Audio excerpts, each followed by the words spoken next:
Donc je vais vous parler de la biodiversité. La biodiversité, elle est omniprésente, elle est dynamique, elle est interactive. Cette biodiversité, en fait, c'est un terme qui a été créé par Thomas Lovejoy récemment, en 1980, qui a été popularisé par les ouvrages d'Edgar Wilson également dans les années 80. Donc c'est un terme relativement récent et qui fait écho à la définition donnée par la Convention sur la diversité biologique suite à la conférence éponyme en 92. Et donc cette définition prend en compte la variabilité des organismes à tous les niveaux, qu'il s'agisse de l'écosystème, qu'il soit marin ou terrestre, qu'il s'agisse des espèces ou des individus. Et donc on est vraiment dans une définition qui prend en compte l'ensemble du vivant, mais ce n'est pas exactement un synonyme de la notion de vivant telle qu'elle était utilisée avant, puisque dans la diversité biologique, on met l'accent sur les différences qui existent entre ces différents éléments du vivant et donc de la diversité. Et donc c'est une définition qui est comparative, qui est aussi multi-échelle, beaucoup plus multi-échelle que le vivant, puisqu'elle s'adresse également au niveau des écosystèmes. Et puis enfin, on lui accorde aussi probablement une valeur un peu plus sociétale, puisqu'elle est arrivée à l'occasion de la signature d'une convention internationale sur le sujet. Donc que suggère le terme biodiversité? Quand on parle de biodiversité, en règle générale, on pense plutôt à des organismes qui sont rares, fragiles, beaux, utiles, pas dangereux et plutôt proches de nous. Donc on pense à des baleines, à des coccinelles, à des oiseaux, à des papillons, à des choses très positives. Et puis en fait, en réalité, on pense un peu moins à d'autres organismes qui font également pourtant partie de la biodiversité. Des organismes cultivés, des organismes pathogènes, vecteurs, des organismes qui sont polluants dans des environnements humains ou des organismes qui ont disparu, dont on a encore des traces à l'état fossile. Puis enfin, même des organismes qui sont pénibles et qui nous posent des problèmes dans la vie quotidienne, comme les insectes domestiques. Et enfin, quand on parle de biodiversité, on pense rarement à l'espèce humaine, et pourtant nous sommes une espèce vivante, et nous faisons partie de cette diversité biologique, nous aussi avec notre variabilité à l'échelle individuelle ou à l'échelle de l'espèce. Et donc cette biodiversité a un ensemble de facettes qu'il nous faut comprendre et appréhender, et en particulier lorsqu'on s'intéresse aux insectes, puisque les insectes représentent une partie non négligeable de cette diversité biologique. Alors quelle est la valeur de cette diversité? C'est une proposition philosophique ou sociétale récente, qui est peut-être un peu anthropocentrique quelquefois, mais qui revient à questionner finalement la place de l'homme dans l'univers, donc qui a un intérêt en elle-même. Cette valeur, elle se décline de plusieurs manières. D'abord, il y a une valeur de service, les fameux services écosystémiques. On estime que la diversité biologique dans notre environnement à nous remplit des services vis-à-vis des sociétés humaines, de purification de l'eau, d'amélioration de nos conditions de vie, d'épuration de l'air, de fourniture de nourriture. Et c'est une valeur importante, évidemment, qui, si on la quantifie, revient à des valeurs monétaires considérables. Mais il y a également une valeur optionnelle, bien sûr, puisque la biodiversité a des utilisations aujourd'hui, mais elle peut en avoir d'autres dans le futur que nous ne connaissons pas encore, et à ce titre, elle peut acquérir dans le futur une valeur encore plus importante et donc optionnelle. Et enfin, au-delà des utilisations qui peuvent être monétarisées, on peut lui reconnaître une valeur intrinsèque, une valeur qui est indépendante de l'homme, évidemment qu'on a du mal à réfléchir, puisqu'il s'agit d'une valeur qui ne nous concerne pas directement et qui nous transcende. Alors le paradoxe d'une démarche de valorisation, d'essayer de donner une valeur à la biodiversité, c'est qu'elle induit une monétarisation, qu'elle induit une sorte d'égocentrisme ou anthropocentrique, une manipulation sur la base d'une valeur, avec tous les inconvénients que ça peut représenter. Plus on donne de la valeur à quelque chose, plus on peut décider de le garder pour soi et quelque part de ne pas partager les connaissances que l'on a à son égard. Comment la mesurer? Puisqu'on parle de valeur, on parle de structure, alors on peut la mesurer de bien des manières différentes, puisqu'elle est déjà multi-échelle, puisqu'elle s'adresse aussi bien à l'échelle des écosystèmes que des espèces ou des individus. Tout d'abord, on peut la mesurer en termes de diversité génétique au niveau intraspécifique, donc on regarde ce qui se passe à l'intérieur d'une espèce vivante. Et bien sûr, quand on parle de diversité génétique, il va falloir mesurer cette diversité en regard d'un certain nombre de paramètres qui peuvent provoquer des effets d'échelle, notamment la taille des populations, les pressions de sélection qui pourraient cacher les taux de mutation, et puis enfin la fréquence d'échantillonnage avec laquelle on mesure cette diversité génétique. Évidemment, la diversité biologique, on la mesure la plupart du temps au niveau spécifique. Et c'est vraiment la notion de richesse spécifique qui fait florès dans toutes les publications. Et quand on parle d'un endroit riche en diversité biologique, on pense d'abord et surtout au nombre d'espèces dans le lieu, dans l'écosystème considéré. Mais malheureusement, ce nombre d'espèces, finalement, il ne tient pas compte des points communs et des différences qui existent entre les espèces. On comprend très bien que dans un même lieu, s'il existe un certain nombre d'espèces qui ne sont pas directement apparentées, ce lieu sera quelque part plus riche en diversité qu'un lieu dans lequel on trouverait des espèces toutes proches parentes les unes des autres. Et donc ça nous permet d'amener la notion de diversité phylogénétique qui récapitule la diversité génétique spécifique et fonctionnelle. Et comme on peut le voir ici sur ces deux petits schémas, ici on a un groupe avec très peu de diversité phylogénétique représenté par ces taxons en gras, et puis ici un groupe avec beaucoup plus de diversité phylogénétique puisque les taxons en gras représentent des branches différentes de l'arbre phylogénétique. Alors cette diversité phylogénétique, elle récapitule les autres, quoique quelquefois on lui prête des propriétés un peu moins récapitulatives vis-à-vis de la diversité fonctionnelle au niveau des écosystèmes. Ne prend pas forcément en compte les fonctions des taxons vis-à-vis de l'écosystème lui-même, mais plutôt les traits fonctionnels qui sont dans les taxons. Le problème de la diversité biologique, c'est qu'en règle générale, on utilise des proxys pour l'étudier, donc on se place un petit peu à distance et on crée des catégories pour nous permettre d'appréhender de grands ensembles d'espèces, de grands ensembles fonctionnels, par exemple les oiseaux marins, par exemple les champignons mycorhiziens, les insectes du bois mort. Et ces catégories, pour autant qu'elles sont utiles dans le discours scientifique, dans l'étude scientifique, souvent c'est un peu l'arbre qui cache la forêt, et ça nous empêche d'aller vers la réalité de chaque organisme, dans lequel il y a une multiplicité de caractères. Et bien sûr, être un oiseau marin, on peut l'être de bien des manières différentes, de la même manière qu'un insecte dans le bois mort peut vivre sous l'écorce, au cœur de l'aubier, vivre dans des bois complètement pourris ou au contraire dans des bois vifs.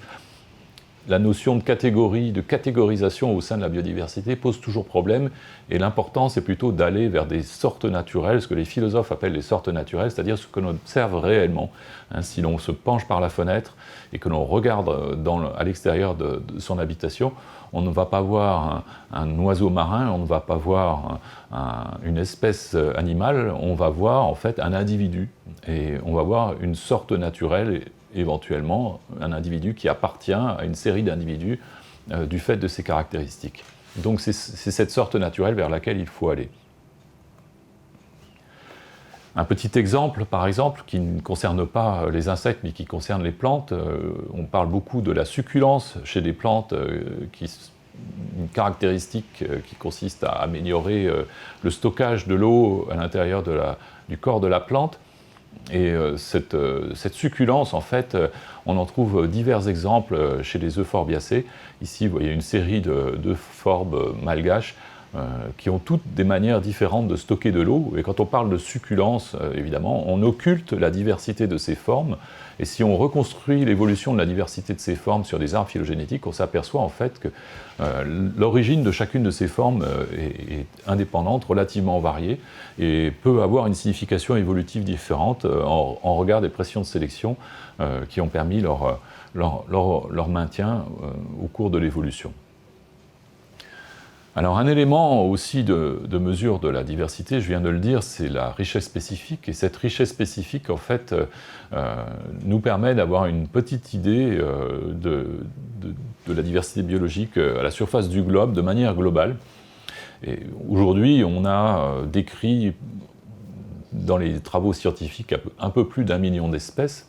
Mais en réalité, les estimations statistiques nous amènent à penser qu'il existe une petite dizaine de millions d'espèces, 8,7 millions d'espèces par exemple, selon un travail récent publié il y a quelques années.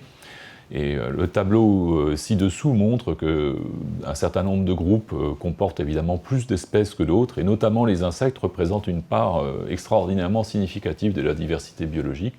Mais là encore, on doit se rendre compte en fait que ce que l'on connaît n'est qu'une portion de l'existant, et encore plus une portion de ce qui a existé au cours des temps géologiques, probablement moins d'1 pour 1000 ou d'1 pour 10 000 de ce qui a existé depuis l'origine de la vie.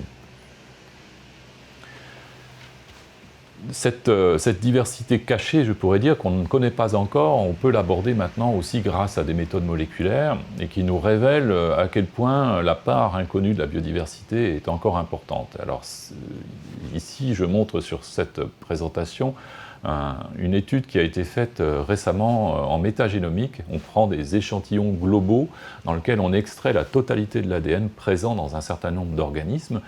Et ainsi, une mission Tara sur les océans a permis de découvrir plus d'une centaine de milliers d'organismes planctoniques différents grâce à la métagénomique, qu'on peut mettre en correspondance avec les 11 000 noms d'espèces connues dans le plancton par la science auparavant. Donc là, on s'aperçoit du décalage qui existe entre ce qui était connu, une dizaine de milliers, et puis ce qui existe réellement au bas mot, une centaine de milliers. Mais les découvertes récentes ne sont pas seulement quelques espèces similaires aux espèces déjà connues, même en grand nombre. Les découvertes récentes aussi montrent que la connaissance qu'on avait de la diversité biologique était extrêmement fractionnée et on connaissait par endroits quelques ordres d'insectes, mais on n'avait pas connaissance de l'existence encore de groupes entiers qui datent de plusieurs dizaines de millions d'années, ont des représentants sur plusieurs continents. C'est le cas par exemple de nouveaux groupes d'insectes comme les Mantophasmatodea ou les Permopsocida, sont des groupes d'insectes très importants qui ont été découverts au cours de la dernière décennie. De la même manière, en territoire métropolitain français, on a pu récemment décrire une nouvelle espèce de taupe. Voilà, une espèce de taupe qui était probablement supprimée par un certain nombre de jardiniers depuis plusieurs décennies, mais qui était encore inconnue. Donc les espèces qui restent à découvrir ne sont pas forcément des espèces parfaitement exotiques, rares et insignifiantes, ça peut être des composantes très importantes de la diversité biologique. Alors la vie, bien sûr, la diversité biologique, elle a une origine unique, comme en témoignent les caractères partagés par tous les organismes vivants, et la connaissance que l'on a des processus biologiques et génétiques qui sont à l'œuvre à l'intérieur de la diversité biologique. Et bien sûr, une de ces traces de l'origine commune du vivant, c'est l'arbre du vivant que l'on peut reconstruire à partir de caractères moléculaires et qui permet de lier des organismes qui ont évolué indépendamment depuis plus de 3 milliards d'années. Alors ce bilan, qui est un petit peu classificatoire, ne doit pas cacher en fait la nature dynamique de la biodiversité, puisque autant l'unicité du vivant est essentielle, autant elle nous relie avec le reste du monde, autant au plan scientifique, il faut que l'on comprenne que cette unicité du vivant, en fait, est sans cesse mouvante, et que les organismes sans cesse changent de caractéristiques, même à un rythme qui n'est pas forcément compatible avec notre perception quotidienne, mais malgré tout un rythme soutenu. Alors les fondements de la théorie de l'évolution et de l'unicité du vivant, bien sûr, c'est d'une part l'inférence, l'analyse que l'on peut faire des hiérarchies emboîtées de parenté, autrement dit la construction des arbres phylogénétiques. Ce sont aussi les processus génétiques et développementaux communs que l'on retrouve chez la plupart des organismes, avec notamment des molécules que l'on appelle classiquement support de l'hérédité comme l'ADN, mais également tous les phénomènes de sélection naturelle et sexuelle et d'adaptation qui permettent de comprendre pourquoi un certain nombre d'organismes acquièrent et maintiennent des caractères particuliers qui semblent particulièrement ajustés à leur environnement. Alors le fondement de la théorie de l'évolution, bien sûr, c'est le fait qu'on puisse hériter avec modification des caractères ancestraux, mais également le fait qu'à certains moments, cet héritage se fait en vase clos, dans des lignées différentes, et donc c'est le phénomène de spéciation avec l'apparition des espèces différentes. Alors, au sein de ces espèces, bien sûr, on a un certain maintien d'une certaine diversité, parce que les espèces héritent des caractères de leurs parents et de leurs grands-parents, mais d'un autre côté, il y a aussi de temps en temps modification et puis arrivée de certains caractères qui peuvent s'avérer en outre favorisés par la sélection naturelle et donc être jugés adaptatifs. Et dans ces cas-là, les adaptations peuvent apparaître très souvent par convergence puisque les pressions de sélection sont un petit peu identiques sur des organismes passablement différents. Donc les deux schémas ici montrent en fait des arbres phylogénétiques dans lesquels on trouve successivement apparition d'un trait avec une fonction ou apparition d'un trait avec ici changement de la fonction 1 versus 2. Et donc Ça permet de comprendre comment les organismes construisent leurs adaptations et éventuellement changent la fonction de leurs adaptations, auquel cas ces adaptations peuvent être qualifiées d'exaptation versus préadaptation. Et donc un caractère nouveau apparu chez un organisme et maintenu par la sélection naturelle, c'est une adaptation. Mais cette évolution, on la voit très souvent comme un phénomène ancien qui date de millions d'années et qui est portraituré par des groupes fétiches comme les dinosaures. En réalité, l'évolution, c'est un phénomène continu, c'est un phénomène de génération à génération dans toutes les populations du fait de la diversité génétique. Et nous sommes nous-mêmes un facteur d'évolution. Là, j'ai fait figurer sur cette diapositive le cas des champignons du fromage. Les champignons du fromage, ce sont des espèces que nous avons créées et que nous avons sélectionnées dans un certain nombre de fromages comme le camembert ou le roquefort. Et on peut étudier leur évolution au sein de nos produits fromagers. Et on s'aperçoit d'ailleurs que cette domestication, puisqu'il s'agit vraiment d'une domestication dans les champignons du fromage, a transformé un certain nombre de leurs caractères phénotypiques. On retrouve d'ailleurs en fait de la reproduction sexuée à l'intérieur de certaines moisissures utilisées dans la confection de nos fromages. Donc vous voyez, l'évolution biologique, l'origine de la diversité biologique, ça ne remonte pas forcément à quelques millions d'années, c'est quelque chose de constant. Alors bien sûr, l'évolution, elle a été aussi complexe au plan spatial. Dans l'espace, l'évolution ne se passe pas de la même manière, au même endroit, au même moment. Les milieux ont changé, les continents, les milieux terrestres ont dérivé, les milieux océaniques ont changé de structure, de température, de courantologie. Le climat global a changé également, et là on voit sur cette diapositive l'exemple d'un groupe de lépidoptères étudié à un niveau mondial, avec une diversité particulièrement importante ici au niveau de l'équateur et des tropiques, évidemment beaucoup plus faible à des latitudes différentes au nord comme au sud. Eh bien l'ensemble de l'évolution de ce groupe au niveau mondial remonte à des dizaines de millions d'années et se situe sur des continents différents. Donc on voit que même si elle continue aujourd'hui à se trouver à l'intérieur des populations grâce à la diversité génétique, ce phénomène évolutif, il résulte aussi de l'héritage qui dure depuis un grand nombre de millions d'années, dans un univers lui-même qui a été changeant. Et la biodiversité, elle est dynamique non seulement parce qu'elle change, parce qu'elle évolue, mais également parce qu'elle est modelée finalement par deux processus antagonistes. Alors l'un, c'est la spéciation, dont on a déjà parlé, qui permet à des lignées différentes de s'individualiser et d'évoluer pour leur propre compte, mais également du fait de l'extinction, puisqu'un certain nombre de lignées s'éteignent. On parle de l'extinction des espèces. Et évidemment, il n'y a pas forcément équilibre entre les deux processus, d'où des périodes de radiation où le nombre d'espèces existantes augmente, ou des périodes de crise d'extinction, pendant lesquelles, au contraire, la biodiversité est considérablement modifiée. On a eu, au cours des âges géologiques, des crises d'extinction qui ont amené à la disparition d'une grande partie du vivant. Ordinairement, ces processus sont lents relativement à la perception humaine, et on les perçoit, on les évalue mal.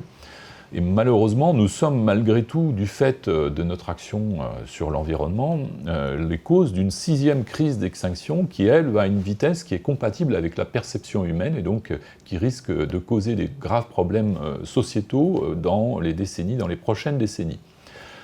Et cette 6e crise, elle est en cours, elle est au moins aussi forte que les précédentes et surtout beaucoup plus rapide. Et on peut déjà constater qu'un 5e des espèces de vertébrés est en danger, qu'il y a des risques d'extinction très importants pour presque un tiers des amphibiens, des requins, des mammifères et une dizaine de pourcents des oiseaux. Mais au-delà de ces extinctions, qui sont déjà pour certaines d'entre elles avérées, et très préoccupantes évidemment, figurent aussi les baisses drastiques de population, comme celle des insectes qui a été beaucoup médiatisée à l'occasion d'un article très révélateur qui a été publié par une équipe allemande et qui montre ici, dans des milieux protégés au sein de milieux cultivés en territoire allemand, une très forte diminution des populations d'insectes sur les 2 dernières décennies. Donc évidemment, ces diminutions d'abondance des individus dans les populations sont malheureusement les signes précurseurs d'extinction à venir. Alors il y a aussi des études rétrospectives qui peuvent être menées sur le processus de l'extinction dans la diversité biologique grâce aux témoins que constituent les collections. Une étude de ce type a été menée sur les mollusques, et la publication qui est présentée ici sur cette diapositive montre que les séries temporelles de récolte de mollusques par les collecteurs systématiciens donnent des informations sur les taux d'extinction. On a pu ainsi montrer qu'il y a actuellement 7% des espèces dénombrées comme existantes aujourd'hui qui sont probablement déjà éteintes. Donc on se rend compte que même dans les dernières décennies, nous avons déjà eu une activité suffisamment importante en termes de modification de l'environnement pour provoquer des extinctions d'ores et déjà effectuées. Mais cette biodiversité, elle est non seulement dynamique, mais elle est aussi omniprésente, elle est partout. Dans notre corps, nous avons plus de bactéries dans notre corps que de cellules de notre propre corps. Elles sont de plus petite taille et donc nous ne les voyons pas, mais nous avons des centaines d'espèces de bactéries au sein de notre corps, dont la plupart d'entre elles sont absolument indispensables à notre existence. Dans les sols, un seul centimètre cube de sol, un dé à coudre de sol contient plus d'un millier d'espèces bactériennes. Vous trouvez des insectes absolument partout, vous trouvez des colamboles dans la neige, vous trouvez des mouches dans les puits de pétrole. Il y a vraiment une omniprésence de la vie à la surface de la Terre. Et les insectes font évidemment une grande partie de ces espèces, ils sont eux-mêmes présents dans un très grand nombre de milieux. Mais cette biodiversité, elle n'est pas seulement omniprésente et dynamique, chaque élément vivant pour lui dans sa niche écologique. Non, cette biodiversité, elle est aussi interactive. Toutes ces espèces interagissent entre elles. Et aucune espèce, en fait, n'est complètement autonome. Tous les animaux ont bien sûr des microbiomes, voire des symbiotes obligatoires. C'est bien connu maintenant. C'est bien connu grâce à la biologie moléculaire et à ses progrès technologiques. Mais c'est une réalité biologique au-delà des progrès technologiques que l'on connaît. La plupart des arbres sont en fait mycorhizés par des champignons qui leur sont absolument indispensables. Et bien sûr, on le sait un peu tristement grâce au problème de disparition des abeilles sauvages et domestiques, la pollinisation, la dispersion des graines est très souvent réalisée par des agents biologiques. Et là encore, les espèces sont interactives et on pourrait même dire interdépendantes. Alors attention aussi aux simplifications quantitatives fonctionnelles, c'est-à-dire quand on parle de fonctionnement des écosystèmes et de biodiversité, on a tendance à penser, un petit peu comme dans le cas du gradisme pour l'étude de l'évolution, que la quantité fait la qualité. Si vous avez beaucoup d'individus d'un même organisme dans un écosystème et que cet organisme assume un rôle, on peut penser peut-être un peu trop rapidement que cet organisme est indispensable et qu'il n'est redondant avec aucune autre espèce, et finalement qu'une forte richesse spécifique n'est pas de fait indispensable au fonctionnement des écosystèmes. En réalité, les écosystèmes ne sont pas des petites machines que l'on peut réduire à quelques mécanismes essentiels avec 2 ou 3 espèces. Les redondances sont complexes, aucune espèce n'a exactement la même niche qu'une autre, et elles contribuent toutes de manière légère et complémentaire au fonctionnement des écosystèmes. Même des espèces rares peuvent modifier de manière importante le fonctionnement des écosystèmes si elles assument des rôles clés. Et une étude récente, une sorte de méta-analyse sur un certain nombre d'écosystèmes a montré de manière très intéressante dans nos écosystèmes tempérés ou tropicaux que les espèces rares pouvaient assumer des rôles vraiment primordiaux. Alors la biodiversité, en fait, si on cherche à résumer ces quelques notions que j'ai essayé d'exprimer, elle peut s'exprimer en termes de paradoxes.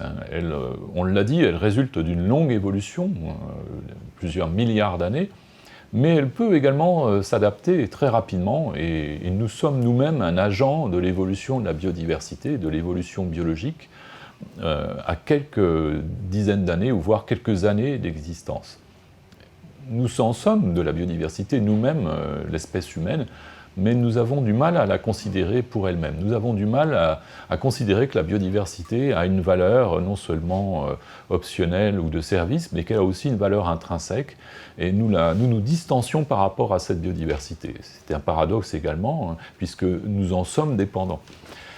Elle est partout autour de nous, on la trouve partout, mais malgré tout, elle est gravement menacée dans sa diversité, notamment du fait de notre action. Et enfin, il n'est impossible d'imaginer la biodiversité comme une série d'éléments indépendants. Tous sont interdépendants, et c'est ce qui rend son étude et sa contribution au fonctionnement des écosystèmes aussi complexe, puisqu'il est difficile de supprimer une pièce de ce puzzle sans pour autant lui enlever sa viabilité.